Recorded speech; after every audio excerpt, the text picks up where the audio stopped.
guys. I got 1 hour to talk. I'm not gonna talk that much. If I wanted to, I have an hour. Whoops, this is a crappy, sorry. Crap stand.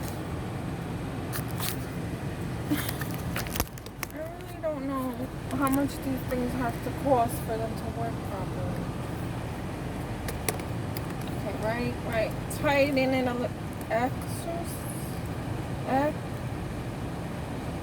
oh my god, it says exercise.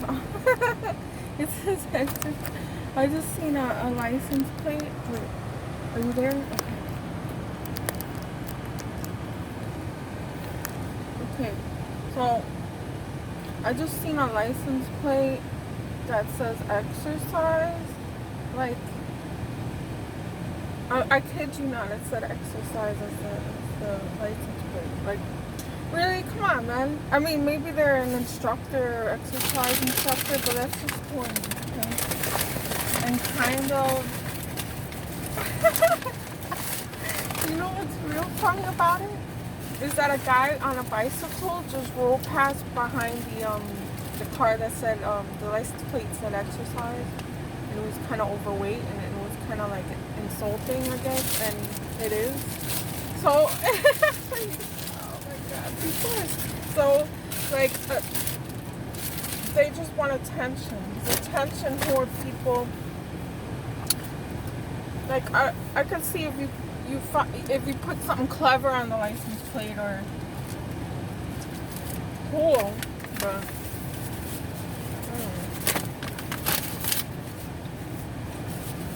and the guy was driving out of a Dunkin' Donuts, so go figure, you know?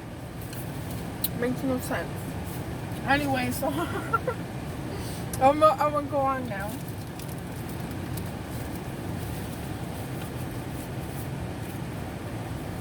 Yes, I did go to Dunkin' Donuts.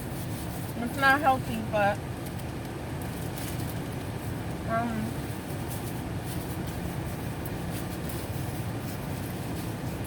struggling right now.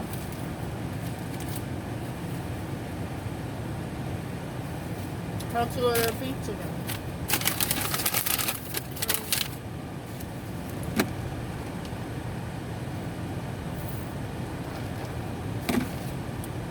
Not sure what this drink is. It's called a Charlie. So I don't know what that is. But probably the same crap as regular coffee. Yeah. But anyway,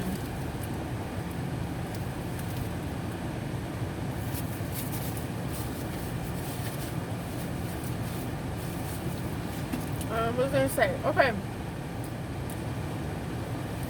I just figured out why I allow my kids to go with my ex.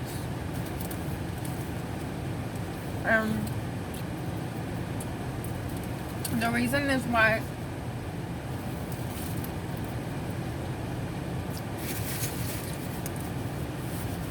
like I was really traumatized by him, so anytime I get too close to him or spend too much time near him, I start getting into a response, flight or fight.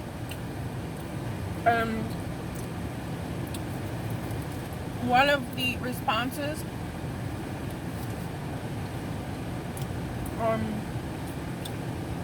for fight or flight is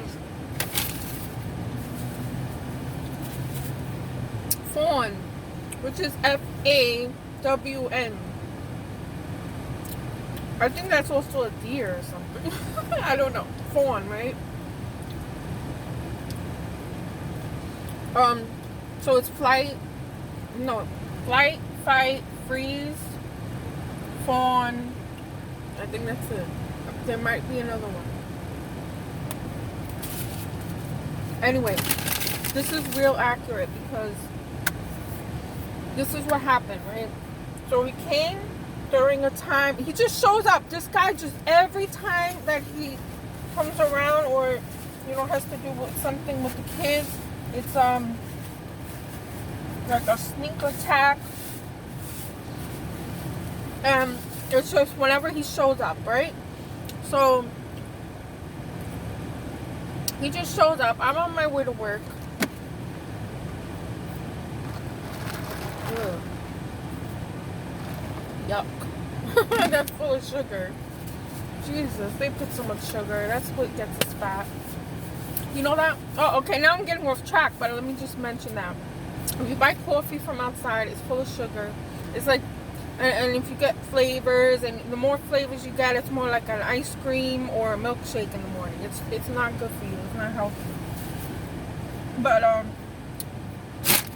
I'm getting into a bad habit again. Anyway, so I was talking about the fawn response in PTSD. So this is what happens. So he came and just showed up whatever time he wanted. Being very rushing and forceful, like they like to rush you, you know, so you can't have time to think or make a decision or something. And that's what he always does. He's just like, come on, let's go, I gotta go, let's go. So I'm always like on edge around him. And he was just like, you know, sign them out of school, whatever. I'm like, no, I don't want to sign them out of school. I'm late for work. Look, I was late for work. The exact time I had to go to work is when he showed up.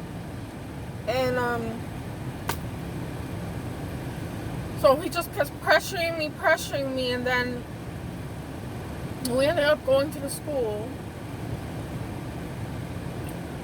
And, I refused to sign my son out of school. I wouldn't do it. He kept threatening me and stuff, like, you know, coercing. I don't know what the word is. Just pushing me. And then it activated my, what is he doing this guy?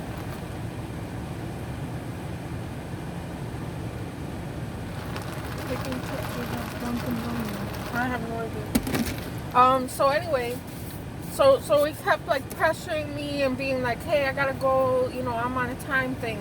He's always on a time thing, but when it has to do with me, I gotta go to work. That doesn't matter, count. Right? So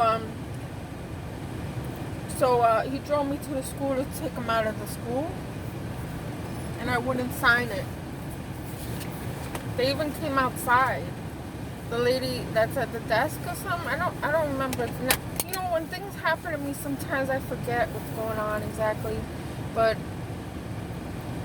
so he was just like, yeah, sign him out of school. I said, nope, I'm not doing it. No, I'm not doing it. So I refused to sign my son out of the school. And they let him take him. This is just like, because he's been going over there. He actually brought his girlfriend to the school at one point. The one that I had him in New Jersey. He dared go to, who knows what he spoke to the teacher about and said lies. These people are evil, conniving, and they got plans for your ass. I'm saying. And even if you see all the experts online, they really warn people because it's the truth. Because this is not far-fetched. This is not overreacting. This is not, you know, a scorned lover or whatever. This is serious shit. And these people are getting away with it. And we have them on a large scale. Obviously, the country's run by psychopaths and narcissists. We know that already. Power and control on a grand scale. I mean, you can understand that to a degree. But then when it comes down to small, you know, lower level relationships, it's like, wait a minute. This is dangerous. And people die from this.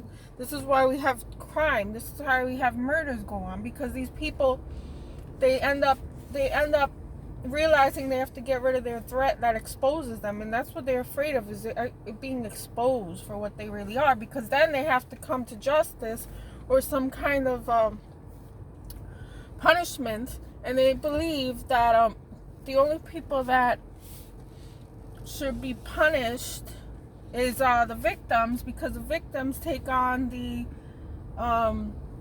punishments for the narcissist, because they're never held accountable. The reason why they're not held accountable is because they put it all onto the victims, shoving it all onto you, and you're the garbage reciprocal for it. So this is the truth, okay? This is very, very, oh man, we got into the wrong lane here. It's alright. Never mind. These roads are very odd. So, I mean, you know, I might get a ticket, but I don't think so, because that was a confusing thing to get out of. Alright, so, damn it, where am I going? Okay, so then my response was a fawn response, which was fawn response is kind of like submitting to the abuser, you know, like kind of giving in to demands, and now that makes sense. Now this makes sense. Like I could word it better. I can have a term now for it, because I didn't know how to explain. How do you explain that you just let your kids leave with somebody that you or feel danger from, and you know, that you left because of good reason, because they're abusive? How do you explain that you just let them go with your kids, and you kind of seems that you are neglectful of your kids and you don't care about them? And I was thinking to myself, how am I supposed to explain this to a judge? I have to go to court now, or whatever. I have to deal with this court matter, and I kept going around in my head like, how? What, I mean, the judge and these, you know, judicial systems and the policemen and all that, they don't care about psychology. I don't think they even study that at all, to be honest. They don't care because they make money. The whole judicial system and the freaking law and order, that's all for money and revenue. So, whatever, you know, that's another story. But to be honest, to be perfectly honest, I am scared of my being in court, because I have a lot to prove, and the way society is right now, it's just become more and more psychopathic and narcissistic. So it's going to be victims more victimized, victims put in jail, victims being blamed for everything that these people do because they have to conserve their image. So I don't know how I'm going to defend myself. I don't think my lawyer even understands this kind of abuse, and I'm in danger of losing the kids permanently. So I'm under a lot of stress, and I don't know, but I know now for sure that was why I responded that way, because, you know, I'm used to giving in to this person so they could just, so I could feel safe, and not risk danger to myself or anybody else for that matter. So that's exactly what I did. It was a fawn response due to a trigger of a PTSD trigger. And like, how do you explain that to a judge? Well, I could try to explain to my lawyer, but he's not, you know, whatever. I don't know what he's gonna say about it, but I have to let him know why I let him go with him. But I definitely did not sign my son out of school. I never signed the papers. My daughter, on the other hand, I did sign papers. Again, I don't know. I was just kind of dissociated at the time and in fear. But, you know, regular people, or people that don't understand psychology and don't care about self-reflection and don't, you know, there's those type of people. There's so many of them. That's why we have so much conflict in this country. I'm saying this country because I'm here in America. But, yeah, I mean, it's ridiculous. So, you know, if you try to bring terms, psychological terms to somebody in law enforcement or court or in the courts, they're gonna look at you like, and what's your point? You know what I'm saying? Like, they don't care. But if you bring up that you make six-figure income, and you're able to take care of your kids, then that's good enough. Doesn't matter if you're emotionally abusive, you alienate your children from the other parent, you lie to the parent to achieve your own goals, and black out the parent, that actually loves the kids. I love my kids deeply. I have my kids because I thought I was in love with this guy, and I was like, wow, I get to have a family now. I had a family, but my family is screwed up, like I've said before. My family just, they want to control me, and I'm the scapegoat of the family. So, I take all the burdens because just my personality-wise takes on all of it. I'm a magnet for narcissists, so because I was raised in a narcissist home. And my stepfather was a psychopath for sure. I mean, that guy was terrible. That guy was physically, mentally, verbally, financially, everythingly abusive. And he was an alcoholic. Man, that guy is just disgusting. Anyway, I got a lot of stories and a lot of shit from my background that I could talk about, but anyway, so that's what happened to me. Okay, so anyone that might wonder why oh my god, why did she let him take her kids? Well, you know what, and he's also been taunting and torturing me on the phone. Go back in my videos and you'll see it. Some of them that I was able to, record.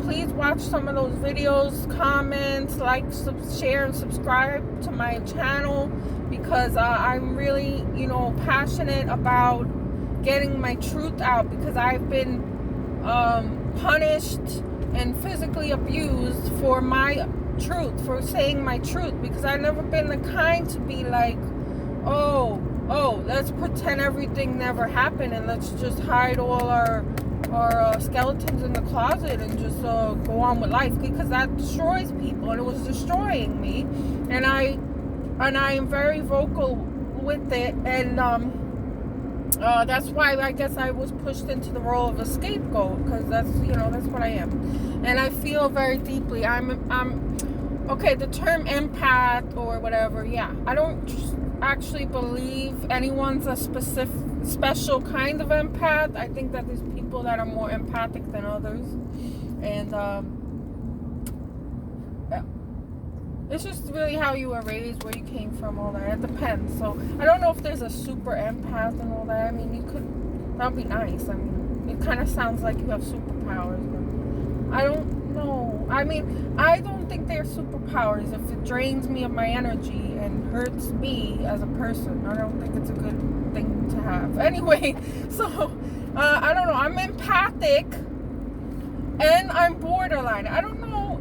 Some experts cannot think of empathy and borderline in the same person. But I am that. I have to say I am that, because I was raised around psychopaths and narcissists, real bad people. I'm talking about bad people. Like they should be in prison for life kind of people. And I was victimized as a child. I've always been timid and insecure, because I was born in a freaking war zone, man. And I was unwanted and all that. I already explained that, but I could do more videos. Come on. Cops everywhere around here. So I'm a borderline, but I have empathy, because I am the one that has to carry everybody's feelings in the family. It's always been my role. But just that overload of others, and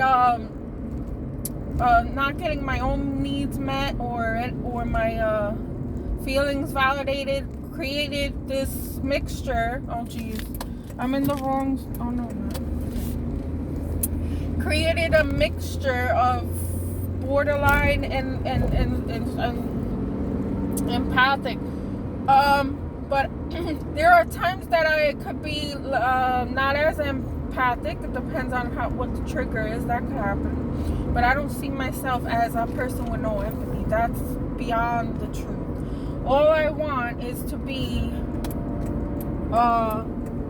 cared for, and I also want to care for others. I don't want to be alone. I don't want to be by myself. I kind of got to know myself more, throughout therapy and counseling, and I actually do like myself, and I never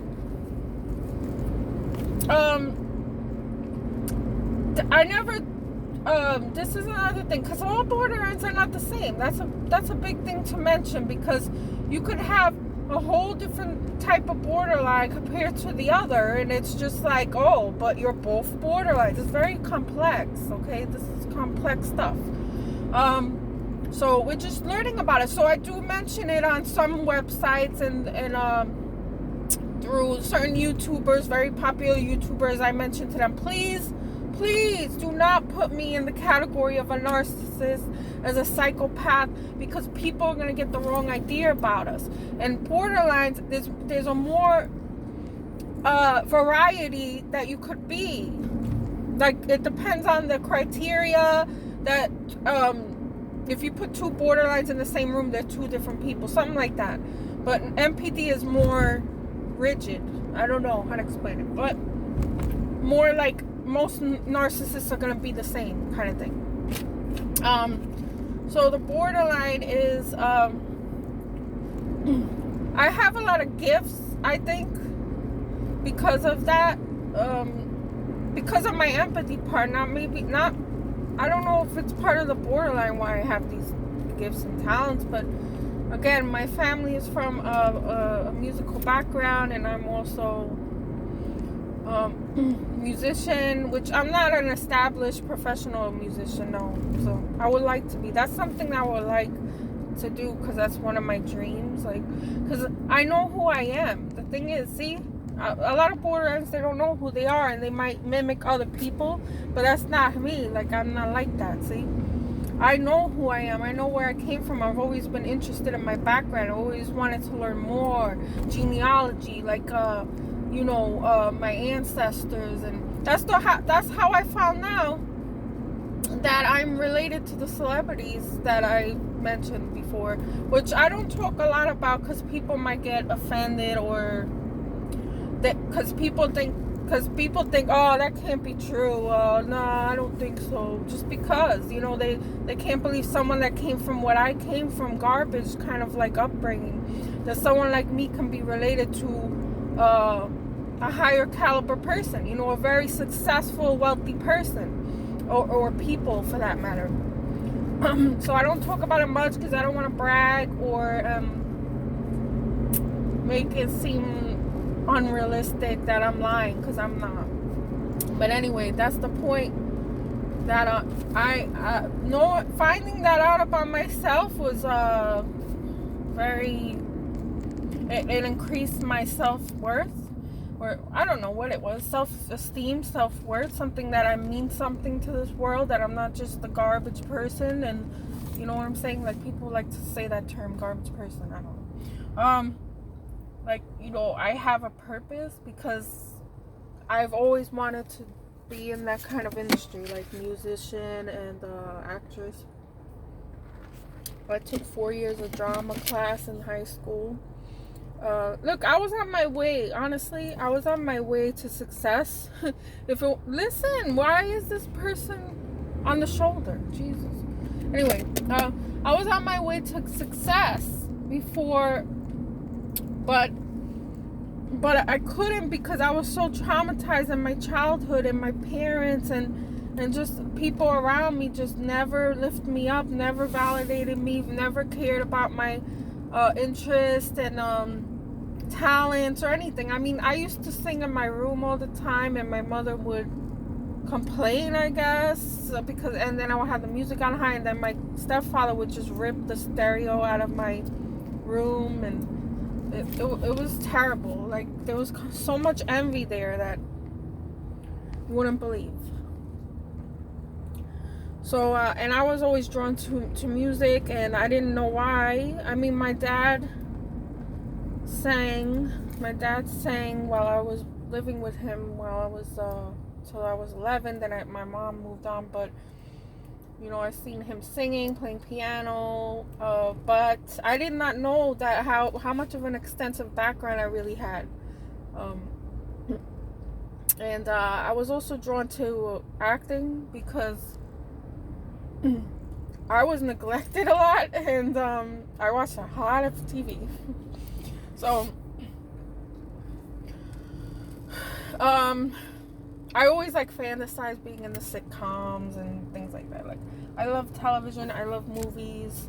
You know, I have like a unique style that is more urban because I'm from the city for the most part until my mom moved to New Jersey. So, you know what I'm saying? Like, I'm a very unique person. I want to share my gifts and talents with the world, but the family I came from doesn't believe in that. Like, you know, the immediate family. My extended family, I don't know. Like I said, I never met my celebrity cousin. And I hope, I say to myself, hey, you know, we're related, so why not meet up with each other or get to know each other? Like, you know what I'm saying? Even though this person is a celebrity and they're like, they don't want to maybe associate with any of their family that is, you know, I don't know. My mind goes wild thinking, you know, they don't want nothing to do with me. But the thing is that I have nothing else to lose, but, you know, I will try to, I'm trying to figure out a way that I could contact my cousin without looking fake or weird or creepy. And so far I haven't managed to figure that one out. But before that, now I have more problems, so I'm kind of, my focus is going elsewhere again.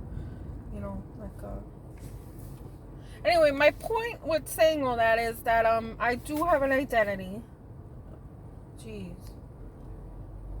I like, you know, a lot of what I am. I think I've accepted who I am.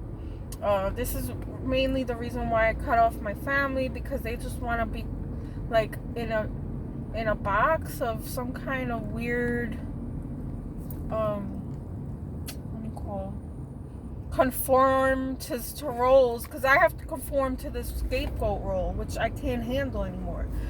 Physically and mentally, emotionally, I cannot take on anyone's guilt or shame anymore. I'm not a piece of garbage. I don't think that lowly of myself anymore. I mean, I've had times where I have thought lowly of myself, which, you know, why I don't deserve this or that. But, you know, maybe I'm getting better than what I was before, or, you know, I don't know what's going on. I gotta go back to the doctors, and I can't even do that because everything's online. I just don't feel comfortable with that. I have to have a in-face interaction, you know. I think I mentioned in another video where, you know, it feels like a 2D experience and not a real life experience when you're having a Skype call for counseling. It's just, I don't see how that's gonna benefit me. Now why is it shaking? This car now.